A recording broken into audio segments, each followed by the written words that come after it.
V-1 and V-2 rockets. The Allies could lose World War II. Spies must be deployed to try to save the day. All in the 1965 spy movie, Operation Crossbow. Join our decoding session right now. Hi, this is Dan. And Tom. Your covert operatives. Just a quick reminder, subscribe to our Cracking Dakota Spy Movie show right now. When you do, you really help us reach more people in a big way. All right, time to launch into Operation Crossbow. And by the way, Stu Basinger suggested we cover this movie. Thanks, Stu. Yeah, thanks, Stu. And before we get started, Dan, like I always ask, is Operation Crossbow a spy movie? Well, that's a good question in regards to this movie. It actually is a combination spy movie and war movie. Of course, we see a lot of these, but it has a focus on the specific mission that was part of what was called Operation Crossbow. So yes, this is a spy movie. Now, the agents, however, are recruited to be agents based on their non-agent skills, like languages and so on that they speak. So non-agents are brought in to be agents. All right. Now, I want to make one point. I don't like reading movies. I like watching movies.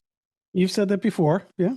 Yeah, but in this movie, because a lot of this takes place in Germany, there is a lot of conversation taking place in German. But like in Avalanche Express, where they were speaking Russian, because it was a meeting of the Russian military personnel, I don't mind that, as it makes it authentic. So I actually liked that they did that in this movie. Yeah, I think it works better that way. I like it better because I think it gets you into the setting more than having somebody portraying a German, be it a person with a British or an American accent or something. Yeah. It's nice to see that come up like that. Now, unless there's supposed to be someone who knows the other language, and then I'm fine with that. I can't handle it for the whole movie, although I especially like one of us watch the Indian ones, they are. But in these cases here, when it's specifically like we're going to show a team of whatever nationality, I'm fine with reading that part of the thing. Yeah. And we should also point out that there's a documentary with the same name, Operation Crossbow, that was released in 2011. It's a documentary of the operation. It isn't a movie. Today we're talking about the movie, but if you want to get more on the whole operation, that documentary is a good thing to go look at. Yeah. All right. So here's the basic plot line. The action is set during World War II, and the movie focuses on the Allied efforts to uncover and sabotage Nazi Germany's secret missile program, which is developing the V-1 flying bomb and the V-2 rocket. By the way, the V in German stood for Vergeltungswaffe, which translates to vengeance weapon. And for real, in World War II, Crossbow was the code name for the Anglo-American operations against the German long-range V weapons program. So it's based on reality. And since it's based on reality, it has the feel of many of these spy movies that are based on the war, right? They have a basis in reality of a mission, a person, or a team that was real. Mm-hmm. Now, obviously, they take some liberties when they do these movies, but the crux of the movie is based on reality. For example, we've done episodes on some of these types of movies, like The Heroes of Telemark, Operation Mincemeat, The Impossible Spy, Five Fingers, Rossi, The Secret Invasion, and others. The basis in reality makes these movies believable because the story is real, and it works very well here in Operation Crossbow. All right, so in Operation Crossbow, Germany is developing these missiles as powerful weapons, specifically to terrorize and defeat England without physically even invading the country. This program in real life had Wernher von Braun leading the development of the German missile program. This is the same Wernher von Braun that came to the United States after the war and helped develop the U.S. space program. So the basis of this movie is genuinely based on historical fact, though many of the characters and the action are not accurate. It is indeed dramatized. So if you want the documentary, go check the one Tom mentioned earlier. This is not a documentary, but it is a decent spy movie with a different twist on success. So take a listen to what we cover now, and then take a look at the movie. We'll give you the good and the bad. All right, so we know that something big is in the works from the opening scene of this thing. Someone's knocking at the door at 10 Downing Street to see Winston Churchill. So yeah. Something big's up, right? Yeah. And we get the gist and focus of the story right up front. In the pre-title sequence, Duncan Sandys, who's played by Richard Johnson, is there to see Churchill. And one of Churchill's first line is that there's a vital job to be done, and the quote, outcome of the war may depend upon how you handle it, end of quote. Now, this is about 1943, and it has a much more real feel than the Churchill scene in Inglourious Bastards, if you know that movie, because it has a similar type thing where he's kind of saying, hey, we need you to do this. Long-range bombs are the key, and the plan to land in France next year is the issue. And rewatching this now with ballistic missiles and even the way drones are being used in war today, this movie takes us back to the beginning of the use of long-range missiles and talks about the power these weapons give to the country that has them. Yeah. We have that today, too. The War Cabinet will be waiting for the info that needs to be collected. Patrick Wymark, by the way, does a great job as Churchill here. Yes, he was fantastic. I thought actually he was one of the best Churchills I've seen ever in any movie. I thought you were going to say, yeah, I thought it was Churchill. Yeah, it could have been. All right, now we switch to a scene in Germany and German dialogue and the subtitles. As I mentioned, this really makes the scenes more authentic. The important part of this first scene in Germany is that on the desk are models of the V-1 rail launcher missile and the V-2 vertical launching missile.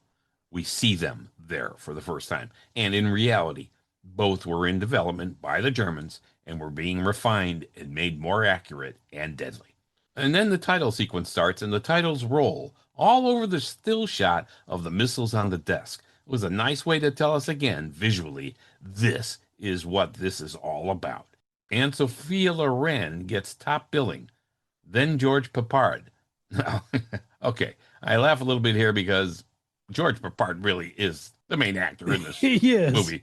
But Sophia Loren was pretty hot at the time. Now, I have to say that this restaurant near my house opened a bar in the back that specifically served early 1930s drinks, kind of like a little speakeasy thing. And all of them are named after Sophia Loren movies. Well, this one came after, so I'm sure it wasn't on the list. They didn't mention this one. All right. All right. Anyway, now the music here in this scene is forceful and tense to communicate to us that this is a very volatile situation and a serious one for the war and how it will unfold. Yeah, I want to jump in for a second on the Sophia Loren thing because she had an important role. She did it fine, but she shouldn't have gotten top billing. Yeah, exactly. Well, she was the hot commodity at the time and a draw. So. But First Lieutenant John Curtis is the lead character in this movie. That's George Peppard. Yes, absolutely. Now, the cinematography is rather insightful, meaning it tells us part of the story, which is kind of cool.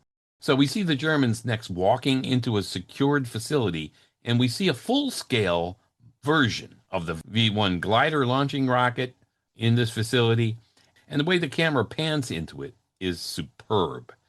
And so we have a quote. So, this is your pilotless plane. That's one of the subtitles. Think about it.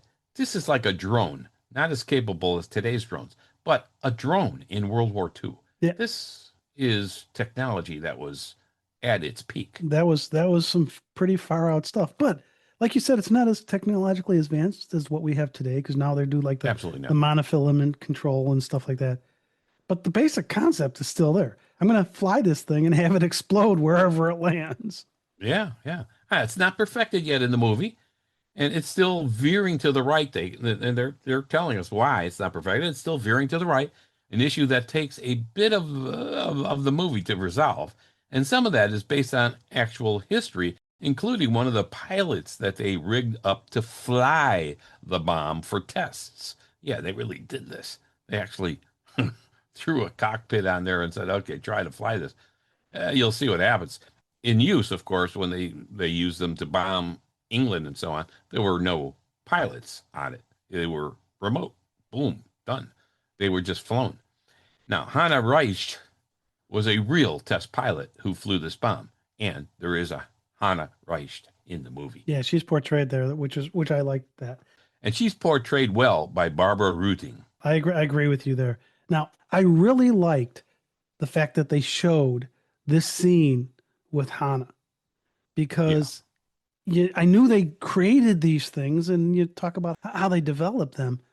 But like you said, they actually had to jury rig a cockpit into this thing so they could put a pilot in it to figure out why it was having a problem. Yeah, here, ride this bomb. Yeah, ride this bomb. So I Of thought it course, was, astronauts do that all the time. well, that's true. Now, I thought that was great to see because it brings in that reality and it was real. And Yeah. also answers a question. If you're sitting there going like, well, how did they develop that? Well, here they show you, here's how we have to do some of the testing, and it's pretty dangerous. Yeah. All right. So that part was historical fact, as was Hana, as we said. The flying bomb can be intercepted. The rocket missile cannot be. There was nothing that could stop it at that point. But the rocket is barely off the drawing boards, so they must first produce this flying bomb Yeah, and I to think be one. if we come back to today now instead of in the war there, and we look what's happening between Russia and Ukraine, this reality still has a point. The success rate of taking down a drone is much higher than taking out a ballistic missile. They can True. both be intercepted, but a drone, which these flying bombs really essentially were, appear to be much easier to take out than the ballistic missile, and part of that because of the speed they're traveling. Yeah. So that's the backdrop against all that will unfold in this movie. Now, there's a lot of back and forth on the British side about whether or not Germany has a long-range rocket, and there's a debate about this. A British scientist, Professor Frederick Lindemann, played by Trevor Howard, who was excellent again in this movie, Shocking.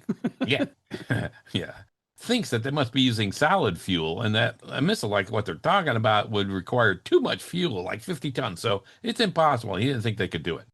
So we have some internal turmoil to deal with in the story, as well as the external issues that they have to work with. So lots of hurdles here.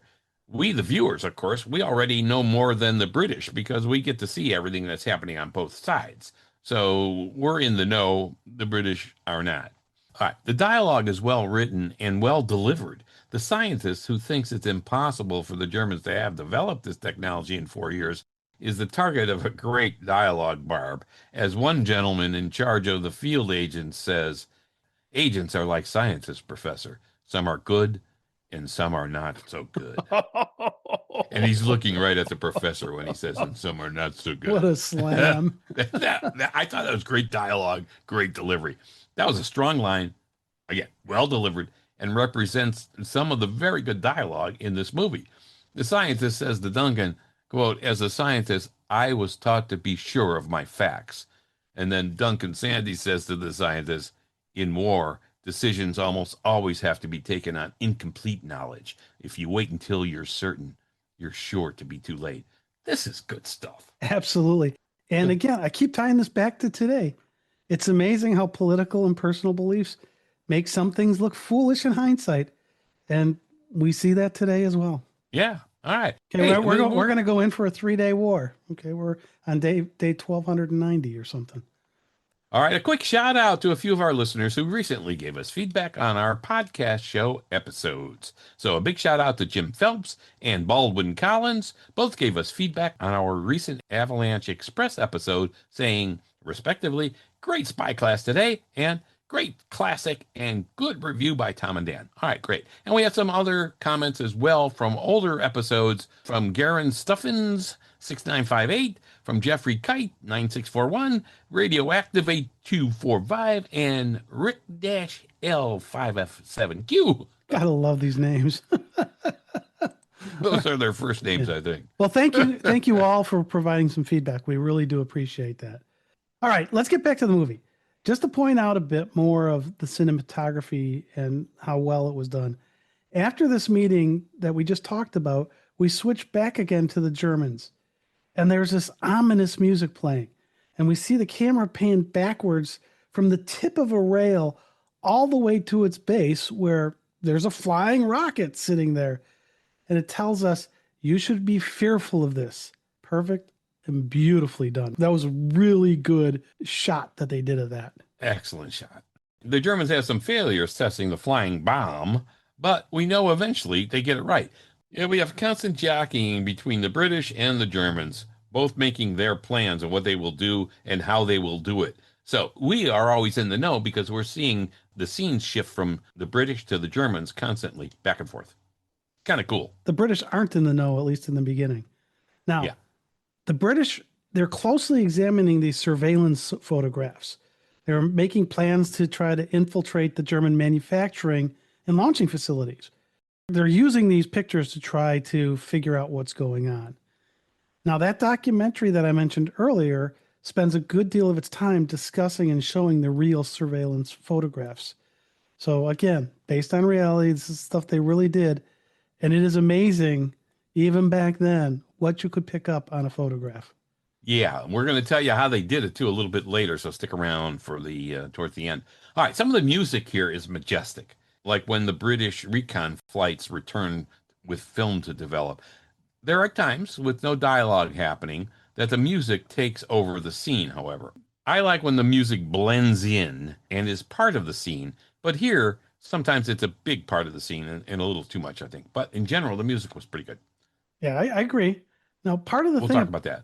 yeah, now part of the thing at play here is that British scientists consistently saying that the pictures are not pictures of a rocket, but of a barrage balloon. I mean, Yeah, it's like he's not believing what his own eyes are showing him.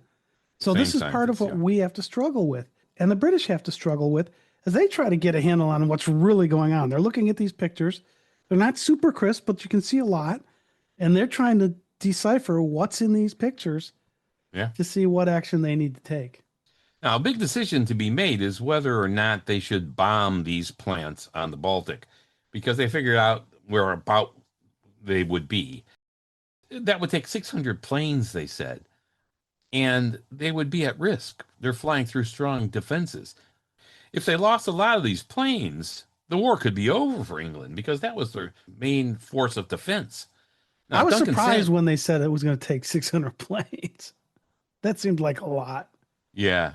Now, Duncan Sandys, he wants to bomb the plants, and he'll recommend that. But how will they know exactly where to bomb? It's risky. Right, because Look, there's a lot going on here. they're going off these pictures, and some stuff's underground. And we know that the Germans perfected the flying bomb thanks in Yeah, part to Hannah Reich, who we mentioned before. She test piloted the bomb successfully and figured out the reasons that these machines started veering to the right. So the British are going like, okay, we're going to have to bomb this area. And at the same time, they're showing you how the Germans are getting this thing even more and more refined and more yeah, usable. And now yeah, it's going to be ready to deploy. yeah. They did bomb one successfully, which gave the British more precious time. But they lost 40 aircraft out of 571, they said, as an air commodore, played by the way, Robert Brown. You've got to like seeing James Bond actors in other movies. It always gives Yeah. me a lift. It's like, wait a minute, there's him. Yeah, so he's debriefing Sandys on this one. So that was pretty cool seeing him. All right, the British intelligence is providing some good info as they think they now know where the main factory is for the V1 and V2 and the launch facilities for the V2 missiles. So that's pretty big.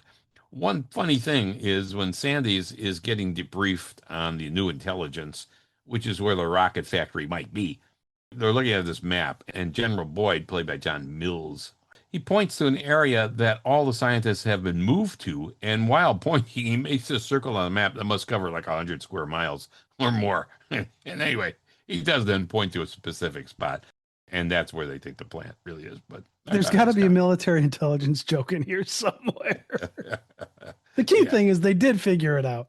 yeah. Now, Sandys knows that if the Germans can mass produce these and launch a saturation attack, then the Allies could lose the war before Normandy could even happen. These were real risks in World War II. So now it's time for spies. Yes. Now, to get more info, they need to get their agents into the plant, kind of like what we saw in the Adventures of Tartu. And the Mhm. Germans are looking for scientists. So, like you say, it's time for spies. And Yeah. there's an interview process. We see this in a lot of these type of movies that the British have to go in, interview some people to find out who they've got that has technical knowledge. And this recruiting process begins. Yeah. They're putting the team together, they're putting the band together. Yeah. And it's kind of like a mini version of what we see in the Dirty Dozen or the Secret Invasion, if you will. Yeah. Yeah. And we That's also true. have to remember that George Peppard, He's going to lead the TV series, The A-Team, which is kind of a Mission Impossible kind of a feel TV series, Yeah. which It had ran. more brawn than finesse, though. But Yeah, absolutely. yeah. And that ran here in the U.S. from January 23rd, 1983 to December 30th, 1986, giving us Mr. T. Okay. All right. Back to Operation Crossbow. Out of the many interviews, the three spies selected were U.S. Army Lieutenant John Curtis, George Peppard, Dutch engineer Robert Henshaw, played by Tom Courtney, and British Captain Phil Bradley, played by Jeremy Kemp. Many are rejected. Even Bamford, who's played by Anthony Quayle, he was terrific, by the way. Now, Quayle's in a lot of these type of movies. He was in The Guns of Navarone, The Eagle Has Landed, and many others. And he Yeah. does these spy mission movies, especially war-based, very well. Yeah, his facial expressions were terrific in this movie. All right. We, of course, see some training and instructions and all that kind of stuff going on for these three spies. They must take on the identities of certain people who really did exist and commit to memory their entire pasts, children, birthdays, names, all this stuff.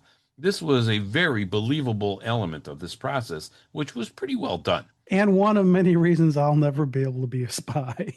Yeah, these guys were good. Now, lots of time was spent on this in the movie, including drop zones, code words, and signals, and a lot more. So it was pretty well done I agree. and very believable. They have all the false paperwork. They were selected not only because of their technical knowledge, but also because of certain languages that they spoke fluently. So we remember the Germans are looking for scientists. These are some of the guys they are going to infiltrate the plant with because they have the technical knowledge the Germans want. Well, you got to figure the guts these guys have to have, right? It's not Yeah. just the intelligence, right? They've got to have a ton of background information on the people they're impersonating because you never know what's going to get asked of you or who you might run into. Yeah. They're impersonating these people, so they need to figure out all of the background data that they can get and do it when you're probably in a very scary situation when you're getting interrogated. And so I can just see, how are you going to get that information, recall it on demand like that, and not mess it up? Yeah, and remember, they're not spies. They weren't spies before. They're Right. spies now. Yeah. Now, of course, you have to have some wrinkles in this plan. And when Nora Van Ostendam, who's played by Sophia Loren, comes in, she shows up at the hotel that Curtis and Henshaw are staying at. And she's the real wife of Van Ostendam. So, Who Curtis is playing. yeah, because all of these spies are taking on the persona of Yeah. somebody who just recently died.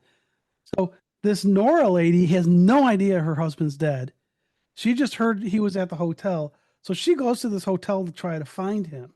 Yeah. So we're not going to go over all the details here, but you can imagine that's a very awkward situation that's going to happen.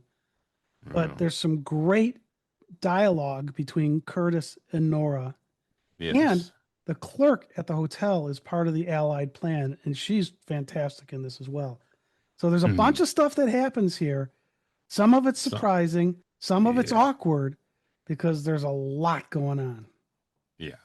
Now you have to remember these spies, they're playing these roles of real people. So they have identities that are not their own and who were real people. So this is a real issue here and things happen. That kind of thing. And all of the studying of the background is not going to do you any good if the guy's wife shows up. Yeah. So how are we going to deal with this situation? Yeah. Right. So I guess that can probably be captured in what's probably the gonna big be question there is why she showed up, and I never understood that part. She was looking for her husband. She hadn't seen him in for a long time. I know, but how does she know he's in this city? He's in this town. He's like, movie magic, right? Yeah. But I think this whole thing, and you look at the awkwardness of the situation, and he's going to get called out here because he's not supposed to be who he says he is. Yeah. And it really points out that war is hell. Yes. This World War II movie shows clips as it goes along of how much hell war can bring to individuals. Yeah. So again, I think this is really well done. I loved the interaction with Sophia Loren. It's not a very long scene that she's in. It's an important point in the movie, but Yeah. for her to get top billing. Yeah. Yeah. Yeah. Yeah. All right. Now, Bamberg, Anthony Quayle, he shows up again. And Quayle, I have to say, plays the role of Bamberg to a T. He's just perfect. All right. It all brings up the concept of who can be trusted and by whom can they be trusted. And you have Yeah. to pay attention to follow this sometimes. This is a different type of hero movie than we normally get. And there are also some Definitely. really nice we talked about the cinematography. There's some really nice point of view shots from inside a vehicle navigating through the mountainous roads on the way to the German bunker manufacturing and research facility. And so the Yeah. cinematography on that was really well done too. Some more cool shots. All right. Now we see Curtis Peppard is in a group being brought into the German facility. So they did take him as a scientist, and he's the scientist of Osmingen. So from this point forward, it's a battle of wits and brawn to try to disrupt the working going on here or destroy it. So all this is happening. It's People really the will key enjoy. part of the mission. Everything else was the setup to get us to this point. Yeah. Yeah, yeah. And it was a long setup. Now, you will enjoy this part of the movie because there's a lot of things happening here and a lot is revealed.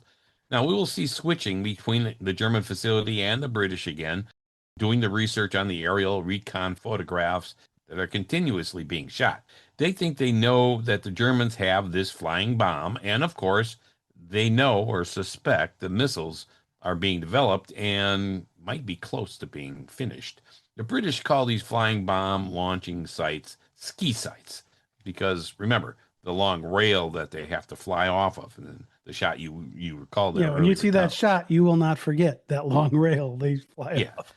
And again, in real life, those examining and analyzing these photographs were known as PIs, and they were at RAF Medmenham in Buckinghamshire. Now, an article on the BBC.com highlights how the use of a stereoscope, which was a Victorian invention, brought the German and German controlled landscape into 3D, which allowed the photo experts to actually estimate the size and dimension of what they were looking at. So this was pretty cool. And they're doing this in the movie. You see them looking through these constantly while examining the photos. You think about that technology at that time, that was pretty cool. And it was Yeah. real. Yeah. Now, of course, as we're going back and forth, we all know what's happening. And the British in charge, like Sandy's, believe that they have delayed the implementation of these flying bombs because they've been bombing these ski sites along with the Americans. Yeah. But the Germans are resourceful and they can rebuild quickly. And yes, these flying bombs, as we know from the real war, will come heading towards London soon. And at over 400 miles an hour. I Yeah. mean, this is important because a Spitfire only had a top speed of around 405 miles an hour. And in a dive, some reach speeds even higher, with one supposedly even hitting 606 miles per hour. So these flying bombs are fast, they're hard to intercept, and when they start to dive, they're going to be even harder to intercept. Yeah, that's the problem. Sophisticated weapons with gyroscopes to help control them. I mean, that was pretty sophisticated stuff at the time. And the Germans are testing the New York rocket, they call, which was a long range missile. And the Fuhrer has ordered the complete destruction of London. And the first V2 is ready to launch against London. Wow. Yeah, and this is back in the 40s. And if you remember in Ian Fleming's novel Moonraker, the novel was about a missile that was going to destroy London. Similar type of thing. How are we going to take this thing out? The thought that a bomb could land in London was frightening when Fleming wrote it. But this was a reality in World War II. Now, by the time they did the movie Moonraker, Star Wars was out. And so there was a totally different way of looking at doing things in space. And you think about it back at the time, that had to scare the heck out of them, thinking that they have one of these high-speed missiles that they can shoot at London and do some severe damage. Yeah, I mean, you can imagine the fear and terror that this created for all of Londoners and the British in general. There's a nice cinematic touch of a close-up of a model of the V2 on a desk, and then a cut to a real V2 on a launch pad.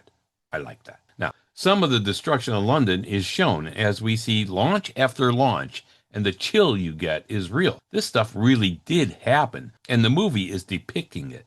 But wow. And unlike the V1 rail launcher that the British and the Americans can find and bomb, the V2 ingeniously is a mobile device. Now think about that. The Germans built a huge trailer that will haul the rocket, then launch it from the same vehicle. So you cannot easily find or destroy them, as was the case when they had to have the fixed launching bunkers before.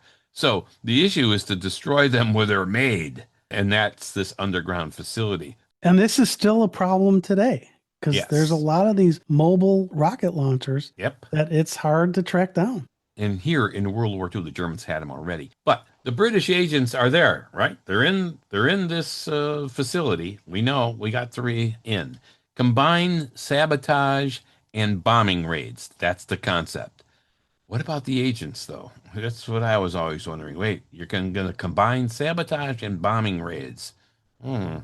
Aren't Aren't you the bombing? agents where you're going to be bombing? Kind of frightening. All right, now you're going to see how this all unfolds when you watch the movie. And so let's stop with the plot right now and take a look at some of the good and the bad of the movie. Let's do the contrasting here. Yeah.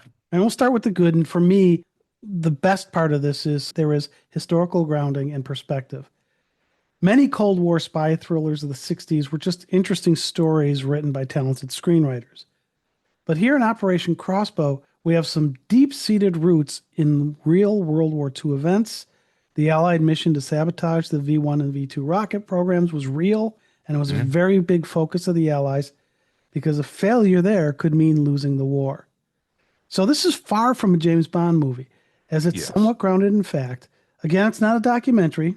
Maybe it's a semi-documentary, but the reality of it does separate it from many of the popular spy movies of the 1960s. Yeah, and I think this movie has a unique blend of espionage and war thriller. And I kind of liked how they did it, actually. We saw in Avalanche Express, which we just decoded, that sometimes the focus on the movie is lost, resulting in an identity crisis. What is it? A spy movie? A war thriller? What?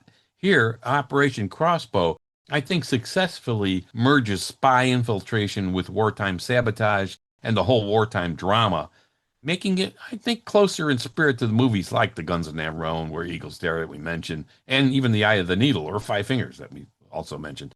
We've decoded most of these. This hybrid approach, I thought, gave it a broader appeal, espionage, tension, plus large-scale war spectacle. So I thought they did a good job on that. Yeah, I'd agree with you there. Now, there's also twists in this, and there's some true realism. And because this is a different kind of spy movie with different kinds of heroes. Because Yes. these weren't, like you say, trained agents. Some things that are going to happen in here will surprise you. Yes. And the stark realism they portray adds suspense and drama to the unfolding story.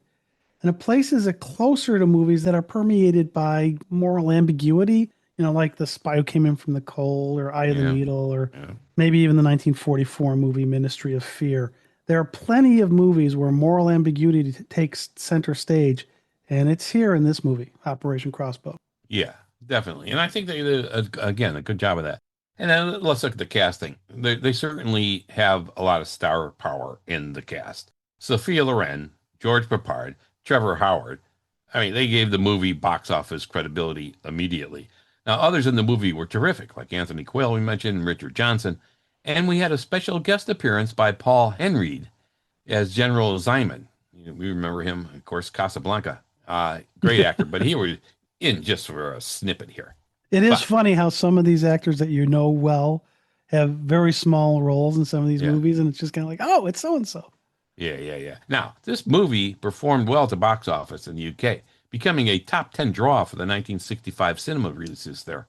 It did not perform very well in the United States, so the studio re-released it under a new name, The Great Spy Mission, believing that the original title, I love this, was confusing to American audiences, and that American audiences might think that Crossbow might refer to knights in archery rather than a World War II spy thriller. I love this thinking. Oh my God. Now, okay, well, yeah, License to Kill, of course, that was renamed because the American audience wouldn't understand license revoked. They might think it was their driver's license or something, they said. It's like, what? Yeah, we Americans wouldn't get that until after we saw For Your Eyes Only when we see a crossbow in action. Yeah, right. Okay. Now, still talking about the casting here, Sophia Loren's role is rather small. It's a good role. It's important. But she gets top billing here because she is Sophia Loren. And we know they wanted her because she was a tremendous draw at the time. So there you go. All right. Now, another thing that I think is really positive here is the impressive production design. They did a really good job here. The underground rockets facilities, the German towns and roads, all the infiltration sequences, they were staged on a large scale. And we have to remember, this is 1965 in the height of the Bond movies. And in a way, the production values here rivaled, a Ken Adams type of set for Yeah. Bond movies. It Yeah. really was first-rate production design. Yeah. I think they reused a couple of shots in the movie, though. I know rockets launching and everything. I think they reused a couple of things. But I thought overall, yeah, I agree. And I thought, well, there were a couple of times where the facility underground, the rocks looked like Star Trek rocks, when yeah. Anyway, but it was pretty damn good. Now, we like it when the screenwriters and the story writers pay attention to the technical details, and they did here. The technical authenticity and the presentation mirrored the meticulous spycraft details seen in John le Carre's adaptations or other spycraft movies like Operation Mincemeat, for Yeah, instance. except for the romance they added in it. Yeah, you didn't like that. I know. This adds to the realism and to the believability of the story, so hats off to the original story writers who were Giulio Coletti and Vittoriano Petrilli, and the screenwriters Emmerich Pressburger, Gary Quinn, and Ray Rigby. Great stuff. Great work, I guys. agree with you there. All right. Now, we've already talked a little bit about the cinematography, and it's a plus and a minus in this movie. For the most part, it's a plus, but we'll talk about when we talk about the bad, some other stuff. Erwin Hillier was the director of photography. He also did the movie School for Scoundrels in 1960 and later did The Quiller Memorandum in 1966 and many other movies. He was nominated for one BAFTA award for A Boy 10 Feet Tall in 1964. So you had somebody who's got some good chops behind the scenes here. Yeah. Now, here in Operation Crossbow, I thought we had some very nice point of view shots. There was great lighting and angles on the interior sets, especially in those underground German bunkers where they were researching and building these rockets, the V2 and the V1s. Yeah. Now, the lighting and the angles, they also showed the sweat on the faces of the actors. I like that. That was really well done. Well done. Yes. Yeah. And the light filtering in through the windows was well done, adding an authentic feel for us being there. Yeah. Virtually every interior shot uses this technique, and it gives us a sense of realism. It's in the background. You don't necessarily pay attention to it, but it's there, and it enhances what we're viewing. All well done. Yeah. Now, you're not going to say wow on every shot in this thing, but overall, it was a very decent and solid job of cinematography. And maybe the word competent is the word that best describes it. Yeah, that's a good word. We're going to point out some stuff on the other side of things, not the good side of things, with cinematography in a few minutes.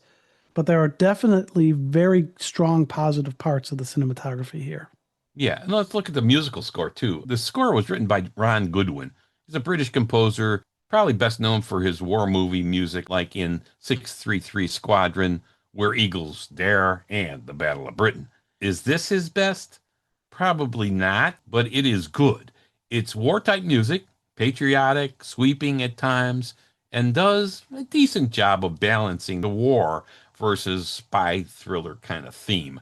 I have to say that I like that he is bold with the brass and the strings, and they create this sense of focus and the needed determination these guys had to have. Yeah, that brass is right in your face, and it's just like, boom. And overall, it fit with the action. Now, there is urgency in the music, as there was urgency in the movie to stop Germany from developing the V1 and V2 rockets. So it's not easy to do. And Ron Goodman, I think, accomplishes that here. The quieter spy scenes use a lot of the softer tones, like strings and muted woodwinds and things like that, that really enhance those scenes. So that was well done as well. So I like this a lot. The music fit in and was part of the scene, and that to me is perfect. The big action sequences got louder and bolder, and sometimes I thought they overpowered the scene. It's easy to think that the music was getting kind of like pulled in different directions when things like that happen, and it kind of bogged down the movie because now you're paying attention to the music instead of what's happening on the screen. And like Bond has this iconic repeating theme in each movie, really, and you don't really have that here. It's more of a traditional score than anything that's groundbreaking. And I don't think critics would think it's as good as some of his previous work, but it is good. I liked it because it works. It's serviceable and pleasant for the most part, and enhances the story, which I think is the key. Yeah, I think that's a good way to put that. All right. So that's the good. Let's jump to the not so good, or what you might call the bad. We got some bad. Yeah. And the first one, we've already alluded to this, so we'll get off of it quickly. The marketing versus the reality. Sophia Loren was heavily advertised for here, but her role is very, very small in the movie, and many audiences felt misled. They thought they were going to a Sophia Loren movie. Now, compared to Bond films where marquee stars Connery, Ursula Andress had substantial screen time, Operation Crossbow felt uneven with this marketing versus the reality.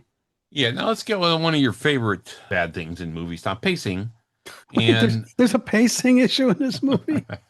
yeah, but it's tied in with the cinematography, I think. So this is kind of different.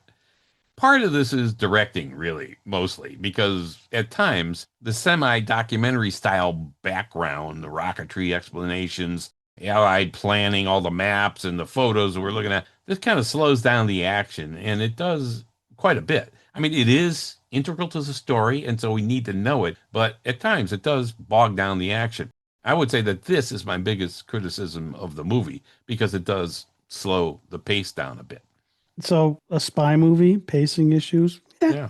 We're used to that. Yeah, I mean, we see this in virtually every movie, but here these elements worked against the suspense, making the movie sometimes feel like a military history lesson. And I don't want to take a history lesson. This is more of a. So you don't want to read a movie. You don't want I don't want to learn learn anything. But again, this is more on the director, Michael Anderson, than it is on Irwin Hillier, the director of photography. So I think this is more directing issues. By contrast, though, spy thrillers like, From Russia with Love, The Ipcress File, Funeral in Berlin, they kept attention tightly wound from scene to scene and without a heck of a lot of pause. So, okay, this movie could have learned something from that. So some critics would think that they couldn't make up their minds with the cinematography. They couldn't quite decide if the movie should look like a war epic, a spy thriller, or a docudrama. We mentioned this in our decoding of Avalanche Express, but I think this is less of an issue here. I thought they blended it pretty well on this front. Yeah, I mean, you have the different phases of it, right? You have to educate as to what this whole thing's all about. Yeah. It's all World War II stuff. Yeah. And that it's reality. But then you've got to give the spy twist to it, which is still based on reality. Yeah. I mean, I think the cinematography here was more or less, I would say, on the safe side. And I mean, we had some pretty good, innovative, and creative cinematography in 4 James Bond movies already, including Thunderball, which came out the same year. So even the Ipcress File, with its unique and oblique camera angles, remember that? A lot of people didn't like that, but at least it was innovative and took risks. Operation Crossbow, I think it seems more on the safe side, like I said, and maybe a bit old-fashioned because of that. It doesn't take a lot of risks. Again, overall, though, I think it was fine, competent. Yeah, but I think given that it was supposed to be this war mission, it wouldn't have the splash of a James Bond mission because the James Bond missions were never during a war. Yeah, I mean, the Cold War, but yeah, just the Cold War, yeah. Yeah, you've got the graininess, you've got all this stuff, and the junk that these agents had to deal with that are very different than what happened in the Cold War. Yeah, so again, I think overall it's competent with some splashes of striking sequences. So again, not bad, but it is a little bit of a critique. Now, another negative, if you will, of the movie is probably character depth. Yeah. Because the depth of the 3 main spies, played by George Peppard, Jeremy Kemp, and Tom Courtenay, is serviceable, but not deeply developed by any means. We get very little background on the agent. We get more background about the person they're supposed to be. Yeah, that's true. So we don't get who the character of who is Lieutenant John Curtis, not Van Ostergem, who we get. Yeah. And maybe that's how it should be, as the people they were impersonating were the people that the Germans believed they were interacting with. I mean, you get a little bit in the interview. You get a little bit in the interview process. So you get a little bit in background, but not a lot. You're right. Yeah, no, to me, I would have liked to have seen a little bit more depth there. Yeah. I mean, if you go in comparison to something like The Spy Who Came In From the Cold, that crafted psychologically rich characters. Yeah. Other Bond movies also developed larger than life characters. Well, that's for sure. And then, of course, you have Sophia Loren's character. Nora Van Ostrogem. This thing looked like it was rapidly developed. I guess it had to be because she wasn't in the movie much. No, she was not. And I think her casting there was for the sole purpose of star power on the marquee. And it was almost a casting stunt, if you will. I think the role was important. She did fine in it. She did. But she had a much better role in Arabesque, a movie which we released an episode on last October, where it was another spy movie that she was in, and she had a much better role there. Yeah, yeah. So, and I think if you look at it, the whole tone of the movie, movies have a tone. This one, I thought it was generally a good tone, but you can't say it was an even tone. There were shifts in the tone, I think. It had to, because you're trying to balance realistic espionage, World War II spying, war action, how much of this is drama. All of that is difficult to balance. So we're constantly shifting from the British scenes to the German scenes, from maps and strategy to bombs and shooting.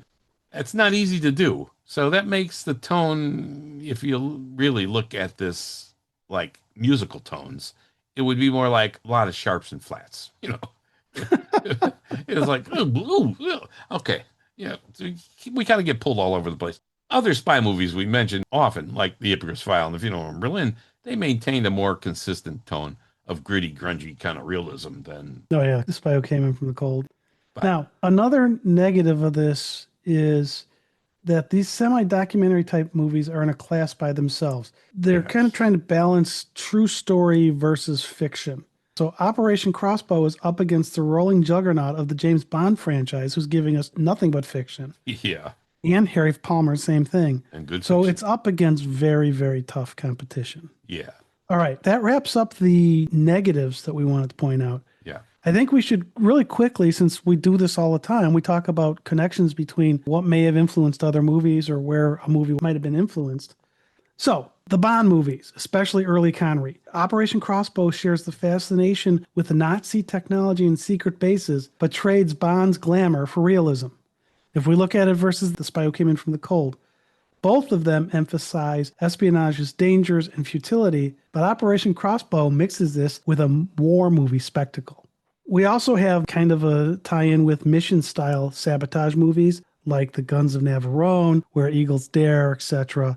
Yeah. The infiltration and destruction setup clearly connects Operation Crossbow to the subgenre of men-on-a-mission spy war hybrid movies. Yeah, it's hybrid. And then we also have The Icarus File. It was released the same year. It shows the contrast between gritty, small-scale Cold War spycraft versus Operation Crossbow's epic World War II canvas. Yeah. So we get that background there on movies that were released at the same time, were gritty, very different feels. Yeah. All right. I think we've covered it all. So I think that Operation Crossbow is a good spy and World War II movie based on some real events.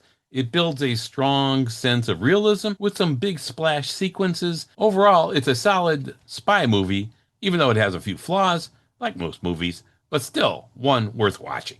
Yeah, I enjoyed this movie. I mean, given all the war stuff in it, I really like that. I think that the spying aspects sometimes got lost in the war stuff. Yeah. That said, I agree with you that this is worth a watch. It was well done, nice story, and it worked. Yeah, I liked it too. All right, thank you, Stu Bassinger, for recommending this movie for us.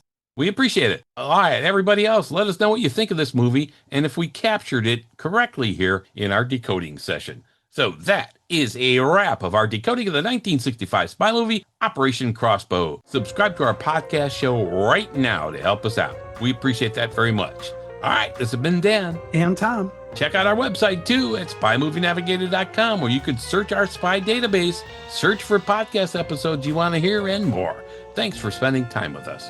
We do appreciate it.